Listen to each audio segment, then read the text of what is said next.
Have you ever been on the water and tried to buy a lure from somebody that was catching them on? Better have a bunch of money.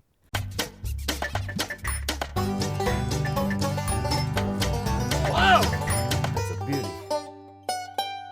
Good morning, guys and girls. February 6th. Going to be looking at Psalm 112:5. Psalm 112:5. It's a short one, but a good one. It is good to be merciful and generous. It's good to be merciful and generous. Lures can get pretty expensive out on the water.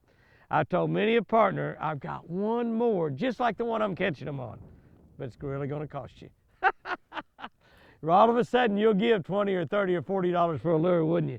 If your buddy's catching them and you're not catching them, you bet I'll buy any lure. I'll buy the rod and reel he's using. Seriously, almost any fisherman will give a hot lure to his partner. At a BASS tournament one year on Lake Guntersville in Alabama, well, I'd forgot about this. I remember now. I gave my partner the jerk bait, the rod, reel, line, and everything I had just caught a big limit on. He couldn't believe it. I mean, he absolutely couldn't believe it. He said, "Jimmy, I can't do that." I said, "Here, take it, catch you some." But I wanted him to catch fish. God expects and He intends for us to be generous, not only with our money, but also our time. As a matter of fact, sometimes it's a lot easier to be generous with your money than it is your time.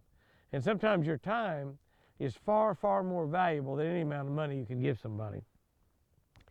When we give of ourselves and our resources, we'll always receive much more in return. That's the sentence you want to think about today right there. When we give of ourselves, when we give our resources, we're always going to receive much more in return.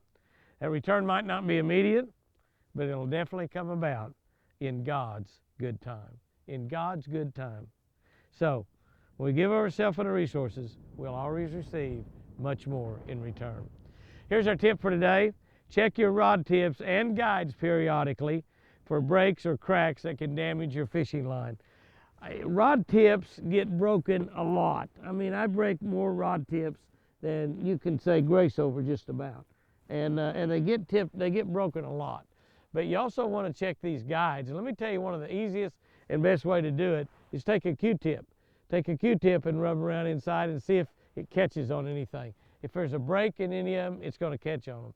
Now, you can run your finger around, you can look at them real closely, but that little Q-tip running around in those guides will tell you if you got a crack or a break in there. A lot of times, if you notice your line a little messed up or frayed, you've probably got a broken eye somewhere. And the tip, the very end one, is the one that does it more than anything else. The reason it does is we break those tips trying to get baits unloose. Guys and girls, go out there and have you a great one today. And remember,